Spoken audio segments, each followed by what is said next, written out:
Le thème de ce message est « Vous n'êtes en compétition avec personne ». Oui, vous n'êtes en compétition avec personne. La vie n'est pas un stade dans lequel chacun doit courir pour dépasser l'autre. On n'est pas en concurrence. Je veux te dire, mon frère, ma soeur, à toi qui suis cette vidéo, tu n'es en compétition avec personne. Dieu, quand il a créé les cieux et la terre, il a créé l'homme et la femme. Et quand il a fini de les créer, Adam et Ève, il les a bénis. Il dit, soyez féconds, multipliez, remplissez, assujettissez et dominez la terre. Donc, on est nombreux sur la terre, c'est la volonté de Dieu. Et on ne peut pas vivre seul. Donc, dans une famille, il peut y avoir plusieurs enfants, mais Dieu ne vous a pas fait plusieurs pour que vous soyez en compétition. Dans un quartier, il peut y avoir plusieurs personnes, mais Dieu ne vous a pas mis dans ce quartier pour que vous soyez en compétition. Dans une salle de classe, il peut y avoir plusieurs élèves, et il doit y avoir plusieurs élèves, mais ce n'est pas pour qu'ils soient en compétition. Dans un service, il y a plusieurs personnes. Le personnel, ils sont nombreux et les gens sont là. Mais ça ne veut pas dire qu'ils doivent être en compétition. Nous ne vivons pas ensemble pour compétir. Nous vivons ensemble parce que Dieu a créé les cieux et la terre. Il a créé les hommes à son image, à sa ressemblance. Il veut nous voir nombreux. Et à chacun de nous, il a fait des grâces. Il a donné des grâces. À chacun de nous, il a accordé des bénédictions. Et au fur et à mesure que chacun prospère, ça fait la gloire de Dieu. Dieu est content, Dieu est heureux. Donc tu n'es en compétition avec personne. Tu n'es pas en compétition avec ton frère. Tu n'es pas en compétition avec ton voisin, avec ton collègue. Tu n'es pas en compétition avec ta femme, ni avec ton mari, ni avec tes parents. On est en compétition avec personne. Chacun a sa vie. On vit ensemble, mais la vie est personnelle et elle est individuelle. Si tes pensées, c'est pour être en concurrence avec tes voisins, tes amis, tes frères, tes soeurs, tes collègues, tes amis avec qui tu es allé à l'école, mais tu vas souffrir.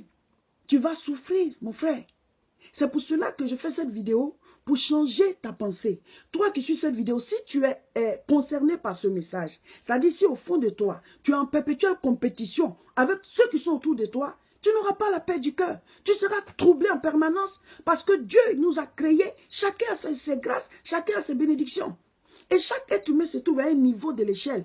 Il y en a qui seront plus prospères que toi, il y en a qui seront moins prospères que toi. Tu ne peux rien y faire. Il y en a qui vont briller plus que toi, il y en a qui vont briller moins que toi. C'est Dieu qui accorde les grâces. Mais le plus important, c'est que tu puisses trouver ton chemin à toi. Que tu puisses trouver ta destinée à toi. C'est quand tu ne trouves pas ta destinée que c'est grave. Quand tu n'es pas là où Dieu veut que tu sois, c'est là que c'est grave. Tu ne peux pas vivre la vie de l'autre. Tu ne peux pas regarder à travers ses yeux. Tu ne peux pas utiliser ses mains. Tu ne peux pas parler avec sa bouche. Tu ne peux pas enfanter son enfant. Donc tu ne peux pas avoir son travail. Tu ne peux pas avoir ses bénédictions. Chacun a ses grâces. Il y a une histoire pareille dans la Bible, dans le livre d'Esther. Il s'agit de l'histoire de Haman. Haman était quelqu'un de gradé dans le royaume à Suse, auprès du roi Assuérus. Assuérus qui a épousé Esther. Et Haman, il était élevé. Le roi lui avait donné beaucoup d'honneur, il lui avait donné beaucoup de responsabilités.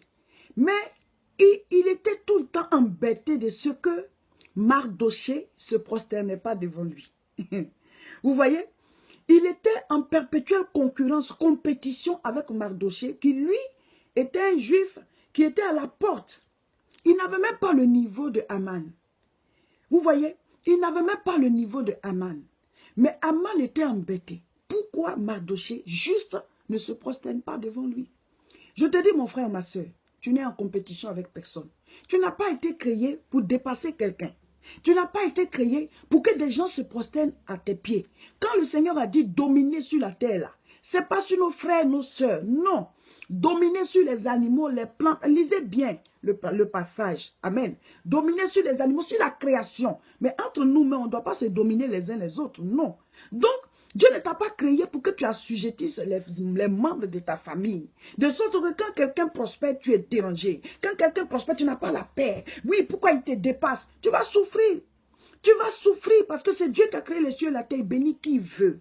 Libérez vos pensées de l'envie de dépasser autrui ou d'être en dessous de telle ou telle personne. Ce n'est pas la bonne manière. Ce ne sont pas les bonnes pensées. Vous ne serez pas en paix. Et finalement, vous n'allez pas accomplir votre destinée. Vous n'allez pas accomplir votre destinée. Dans le cas de Haman, c'était ça. Il était dérangé par Mardochée. Finalement, il est allé faire une potence, un bois. Parce que comme il a beaucoup d'autorité dans le royaume, il s'est dit, il va créer une situation pour qu'on puisse prendre à Mardochée à ce bois, pour que lui, il ait la paix. Il faut que Mardochée meure. Mais Madoché, déjà, il n'a rien. Toi, tu as tout. Tu as quel problème, Aman? Et il y a des gens comme ça. Tu as déjà tout, mais tu es embêté par le peu que l'autre a. Tu es embêté parce que l'autre aussi est en train d'être béni. Ou alors parce qu'il t'a dépassé. On s'en fout de ça. Tu n'es pas venu accomplir la destinée de quelqu'un. Tu es venu accomplir ta destinée. Dieu t'a envoyé, concentre-toi sur ta vie. Et finalement, sur cette potence qu'il a fait faire là, à la fin, c'est lui, Aman, qui a été pendu dessus. Vous voyez? Tout simplement parce qu'il n'était pas concentré sur sa propre vie. Au lieu de se concentrer sur ses grâces et bénédictions, jouir de la vie, de toute l'autorité qu'il avait, il avait les yeux sur les autres, sur Madoché, tout autour de lui. Parce qu'il était en perpétuelle compétition avec les autres. Je répète, vous n'êtes en compétition avec personne. Concentrez-vous sur votre vie. Je suis Seka Olga, pasteur à l'église évangélique La Moisson de France. Nous prions tous les dimanches de 10h à 13h, c'est à Tourcoing. Tourcoing, c'est Lille et l'adresse c'est 48 rue Saint-Omer, 59 200. Vous pouvez venir de partout. Une fois par mois, nous faisons de grandes croisades de prière au niveau de Paris, précisément à Aubervilliers. L'adresse c'est 29 rue Sadi Carnot, 93 300. Et la prochaine croisade, c'est pour le samedi 17 mars. À retenir, samedi 17 mars à 14h30, tous à Aubervilliers dans la même salle. Et vous pouvez toujours nous appeler au 0033 751 51 25 16. Pour me suivre régulièrement et recevoir tous nos programmes d'activité spirituelle, veuillez vous abonner à cette page. Cliquez juste là où il y a le doigt. Voilà, cliquez dessus. Et cela voudra dire que vous êtes abonné. Et chaque fois qu'on va mettre les vidéos en ligne, vous allez les recevoir. Et n'oubliez pas de partager cette vidéo afin d'aider tous ceux qui sont troublés dans leur esprit et qui pensent qu'ils sont en compétition avec quelqu'un. À la prochaine.